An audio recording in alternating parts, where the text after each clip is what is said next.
Before we start, I'd like to thank Faz Faz for allowing me to use his gameplay footage in the production of this video. Links to his channel as well as the videos used in this analysis can be found in the description below.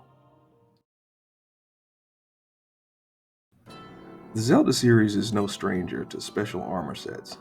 The blue and red mail, the fierce deity mask, the tunic of the wild, etc.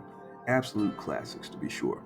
But there's one costume to rule them all, the strangest of the strange, the most mysterious, enigmatic article of clothing in the entire Zelda franchise.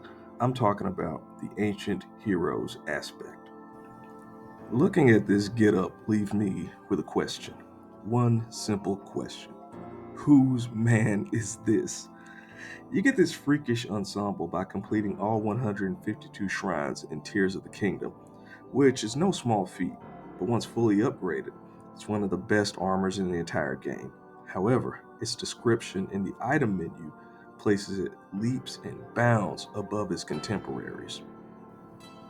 This set is said to contain the spirit of a hero who once saved Hyrule, and that hero's aura will envelop the wearer. Quite the endorsement, I gotta say. But it gets even better. According to Impa, the costume resembles the ancient hero featured in the mural first seen in Breath of the Wild, the hero who, along with the divine beasts and a previous version of Zelda, presumably put the hurt on Calamity Ganon sometime after the imprisoning war. Back then, I assumed the hero was an incarnation of Link, just with red hair. But I mean, who could blame me? This guy is wielding the Master Sword after all, an item that, as stated in Skyward Sword, only Link may wield. But this creature doesn't resemble any version of Link I've ever seen. So again, I have to ask, whose man is this? That's what we're going to try to figure out today.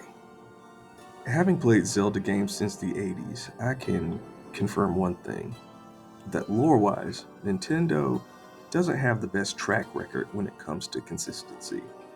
But assuming that Skyward Sword is telling the truth, and Link is the only person capable of wielding, not just holding, mind you, but wielding the Master Sword, we can conclude that somehow, some way, this individual is an incarnation of Link.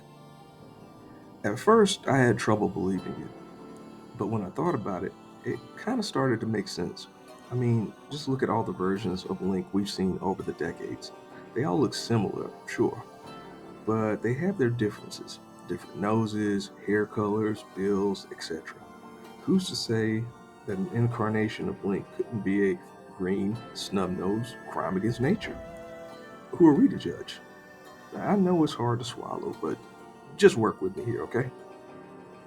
So now that we've determined that this reptilian may possibly be a version of Link, our next question is, where did he come from? Or more importantly, what is he? He's clearly not Hylian or any other species we've encountered in the Zelda franchise. Or is he? There's a simple answer, and it ties into the events of Tears of the Kingdom. In the game, we meet Rauru and Sonia, the first king and queen of Hyrule, at least until Nintendo tweaks the lore again. But that's neither here nor there. The point is, Rauru is a Zonai and Sonia is Hylian. When we look at the ancient heroes aspect, we see aspects of both races. We have Rauru's overall animalistic appearance combined with Hylian ears and proportions, not to mention the Zonai-esque clothing and forehead jewelry that may or may not be hiding a third eye. Could it be that we're looking at the son of Rauru and Sonia? Okay, I know what everyone is thinking. If Rauru and Sonia had a son, why was he never mentioned in the game? If I had to guess, I'd say they wanted to hide his existence from the world, especially from people like Ganondorf. From the beginning, Rauru is fully aware of the Gerudo King's evil intentions, so it only makes sense that he would keep his son and one and only heir secret, not only from the guy who would one day become his deadliest enemy, but from all potential threats. No one will ever know! Seems plausible, but it creates a slight hiccup. In Tears of the Kingdom, it's implied that Rauru and Sonia are Zelda's ancestors, so if the ancient hero is their son, it must mean that he and Zelda are related. Now, throughout the Zelda series, The relationship between Link and Zelda has varied. Sometimes they're friends, sometimes there are suggestions of romance, and other times they barely know each other. It all depends on the incarnation. Maybe some versions are related.